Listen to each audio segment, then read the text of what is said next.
Bloodhound Jeff got killed, and Trap City Rob is being charged with murder. Yeah. Yep. Bloodhound Jeff was killed, and Trap City Rob is being charged with his murder. It has been 2 years since the streets of Chicago lost one of the most talked about young drill rappers to ever pick up a mic, and somehow, the story is still unfolding. The murders that Bloodhound Lil Jeff allegedly had on his hands are finally getting solved, and the men who were out there with him that day in the loop are now facing the consequences. If you thought this story was over when Jeff took those 19 shots on June 8, 2024, you were wrong, because the justice system doesn't stop moving just because the man at the center of it all is gone. Welcome back to the channel. Today, we are going deep into one of the most layered, complex stories to come out of Chicago in recent years. We are talking about Bloodhound Lil Jeff, born Jeffery Lamar Harris Jr., one of the most controversial and feared young names from the South Side. We are going to break down everything from the bodies he allegedly caught and the double murder downtown to the rideshare killing that shocked the whole city. We will look at the trolling, the bragging in his music, and now, 2 years later, the arrests and charges that are finally bringing some form of closure to this wild saga. Before you start thinking this is just another drill rapper story, let me keep it completely real with you. This is a situation where the music, the streets, and the courtroom all collide in a way that almost never happens. Most of the time in Chicago, these cases go cold. Witnesses don't talk, nobody saw anything, and the cameras were supposedly off.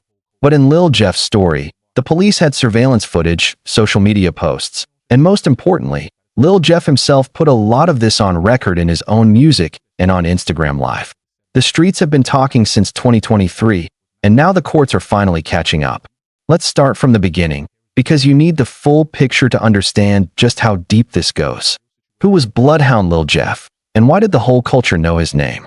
Jeffery Lamar Harris Jr. was born on July 14, 2002, right on Chicago's South Side. By the time he was coming up, he was already embedded in the Bloodhound Collective, a crew that started making major noise out of the 79th Street area. From the jump, Lil Jeff was not your average drill rapper just talking on a beat. The man was animated, charismatic, raw, and above all else, he was specific. He talked about real situations, real blocks, and real beefs. The Chicago drill community could feel the difference between someone performing and someone reporting live from the field. In the neighborhood, everyone knows the drill music game has always walked a fine line between narrating and confessing. Jeff crossed that line on purpose, repeatedly and publicly. He would go on Instagram Live and act out scenarios, referencing specific situations in his lyrics that the streets already knew about. He was building a legend in real time, and that legend came with an alleged body count that had people across Chicago buzzing. According to rumors circulating throughout the online drill community and multiple outlets covering street politics, Lil Jeff was rumored to have 11 bodies to his name. He did not shy away from those rumors. If anything, he leaned into them, calling himself the Bloody Reaper and moving like a man who genuinely feared nothing, which ultimately became his downfall. Here is where it gets real. 2 of those alleged bodies, the ones that truly launched him into a different level of infamy, happened in broad daylight in one of the busiest parts of Chicago. It went down in front of security cameras, witnesses, and a transit station that thousands of people pass through every single day. Those 2 victims, a 17-year-old and a 16-year-old, set in motion a chain of events that would eventually consume everyone involved, including Jeff himself. The double murder in the loop changed everything. On January 26, 2024, the entire trajectory of this story shifted. It was around 12:30 in the afternoon, right in the middle of the day on the first block of North Wabash Avenue in Chicago's Loop. This was right around the corner from Millennium Park and just outside the Washington and Wabash CTA station. It is a place where tourists walk and office workers eat lunch, an area where you would never expect to see the kind of raw street violence that Chicago's drill world had been describing in music for years.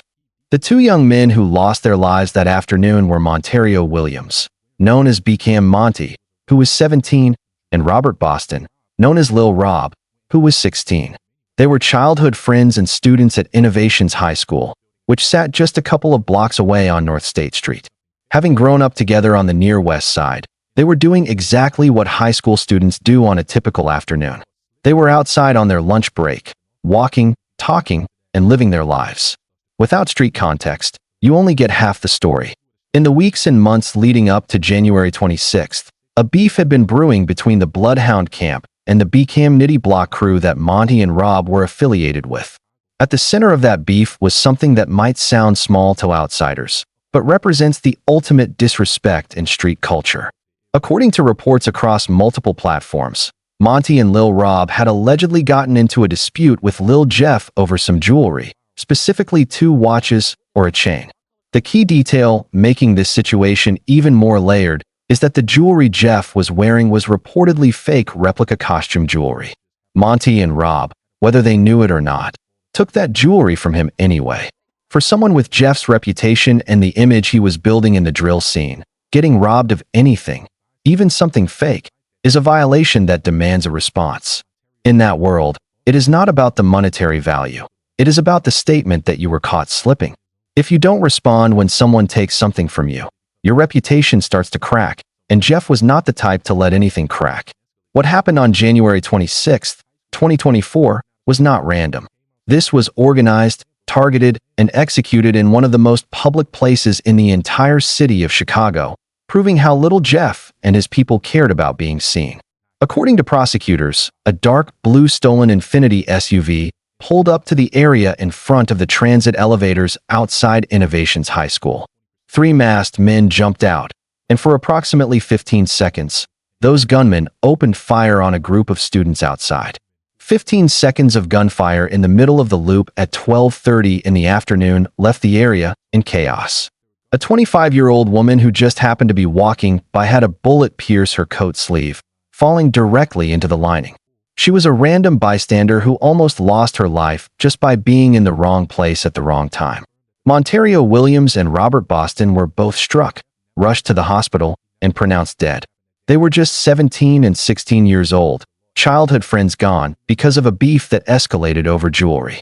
2 high school kids stepped outside for lunch and walked straight into a planned ambush. The subsequent investigation revealed major details about the people who were with Lil Jeff.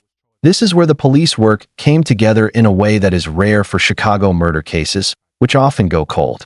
In this instance, authorities had a lot to work with and took their time building the case. Prosecutors have stated that the 3rd gunman involved in those murders died in June 2024. For anyone following this story, that 3rd gunman is widely understood to be Lil Jeff himself. The timeline aligns perfectly, as he died on June 8, 2024, after being shot 19 times in Woodlawn. Without naming him directly, prosecutors confirmed that the 3rd suspect was deceased, meaning Jeff never saw a courtroom to answer for what happened that January afternoon. The streets took care of that before the law ever could. The 2 men who were with him, however, were not so lucky. The first arrest came when 22-year-old Tommy Coleman was picked up in the Jefferson Park neighborhood. An arrest warrant had been issued for Coleman nearly a year after the murders, charging him with 2 counts of first-degree murder, 1 count of attempted murder, aggravated discharge of a firearm from an occupied vehicle, and unlawful use of a weapon by a convicted felon. That last charge is key, showing Coleman was already well known to law enforcement. When Coleman appeared for his detention hearing, the judge did not mince words, stating that Coleman posed a real and present threat to the community, especially given that the shooting took place in broad daylight in a congested part of the city. The night of the shooting, Chicago police received a critical tip from one of the victim's mothers. While still processing the loss of her son, she contacted police to report that a student had sent her videos Coleman and others had posted on Instagram. Those videos showed them wearing masks and riding in the SUV both before and after the shooting. At one point, the deceased gunman, believed to be Jeff, was filmed in the back seat rapping a verse about wearing masks, being armed, riding in a stolen car, and pulling up to shoot the opposition. He essentially filmed himself rapping about the crime while it was happening, with Coleman reportedly filming from the front seat at the same time. The second arrest happened shortly after. James Allison, 20 years old, was tracked down in Crown Point, Indiana, by Chicago police and the U.S. Marshals Task Force.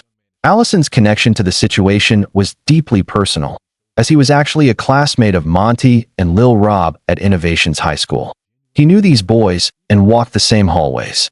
Surveillance footage from the school allegedly shows Allison changing his clothes and leaving campus about 90 minutes before the shooting.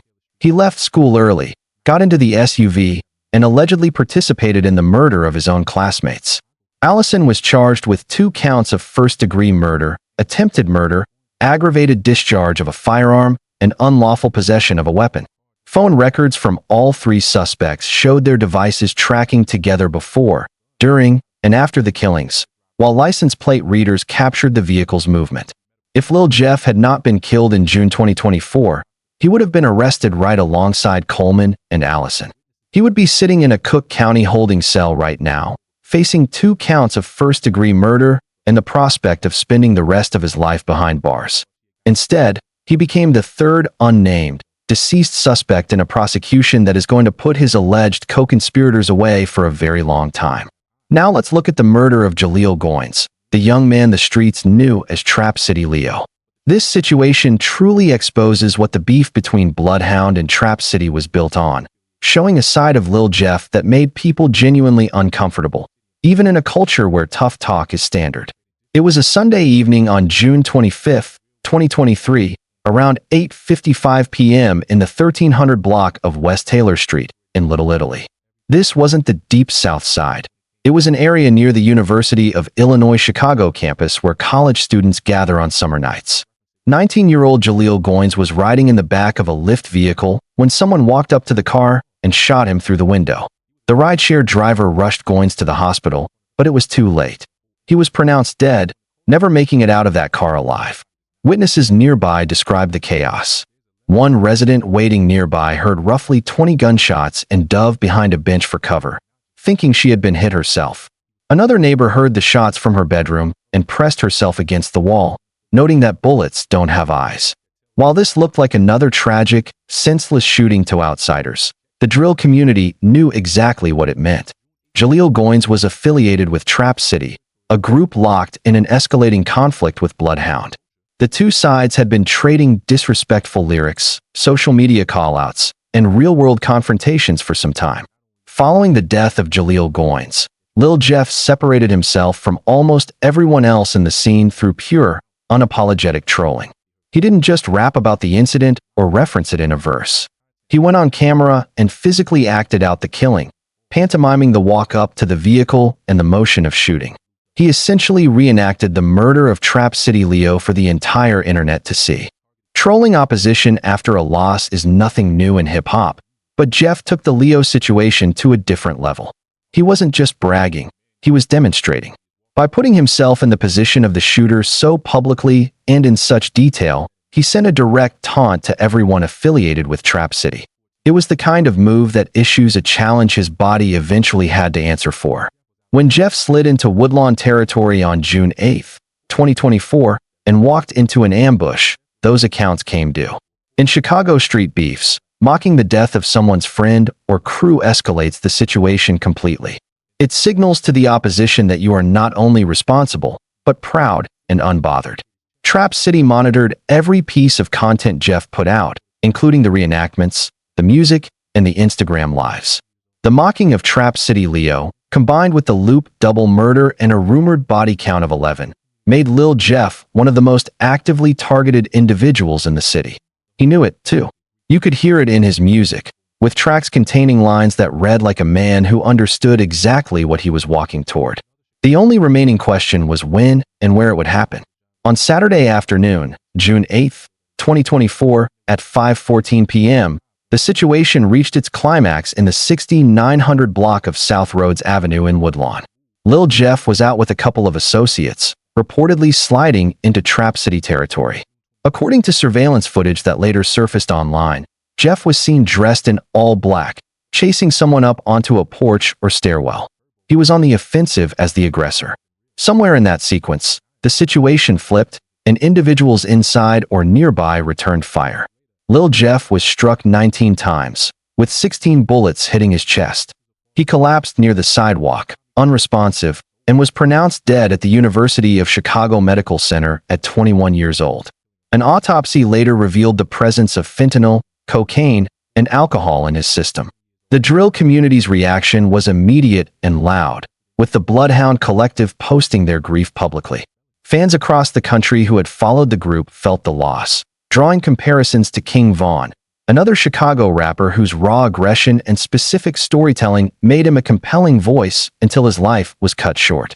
On the opposite side of the beef, Trap City Rob was initially arrested in connection with the murder. The conflict did not die with Jeff, it simply transformed. Just 18 days after his death, Jeff's management released his posthumous album, Stepping in Blood. The project served as a final statement for a man whose talent was undeniable, but whose choices made his ending feel almost inevitable to those who knew the environment. 2 years after this story began, the pieces are finally falling into place in the legal system. Tommy Coleman and James Allison are facing first-degree murder charges for their alleged roles in the ambush of Montario Williams and Robert Boston. The third alleged gunman, referenced by prosecutors as a deceased co-conspirator, is widely understood to be Lil Jeff, who already answered to the streets of the South Side. The trail of evidence Jeff left behind through Instagram lives, reenactments, and self-incriminating music provided investigators with a digital record that outlived him. Lil Jeff was never subtle. He operated with maximum visibility and aggression, taunting rivals and bragging about things that carried life sentences, ultimately becoming the hunted. At the end of the day, Lil Jeff's story reflects a generation of young men who grew up online, documenting real-world violence in real time until the performance and reality became inseparable. The music served as documentation, and the streets became the stage. Amid the mythology, the fact remains that Monty and Lil Rob were teenagers killed on their lunch break. While 2 alleged shooters face trial, no verdict can replace the lives lost that afternoon in the Loop. For the family of Jaleel Goins, the grief has been compounded by watching the man allegedly responsible for his death become a celebrated figure with posthumous albums and tributes. As Coleman and Allison await their day in Cook County Court, facing substantial evidence from social media, phone data, and school surveillance, the Bloodhound Collective continues to release music and navigate the loss of their movement's face. The legacy of Bloodhound Lil Jeff remains complex, contested, and deeply tied to the reality of the streets. What are your thoughts on how this entire situation has unfolded? And do you believe justice will be fully served for Monty, Rob, and Trap City Leo? Let me know in the comments below, and be sure to check out the other videos on screen as we continue to break down these stories. Stay locked in, and thank you for watching.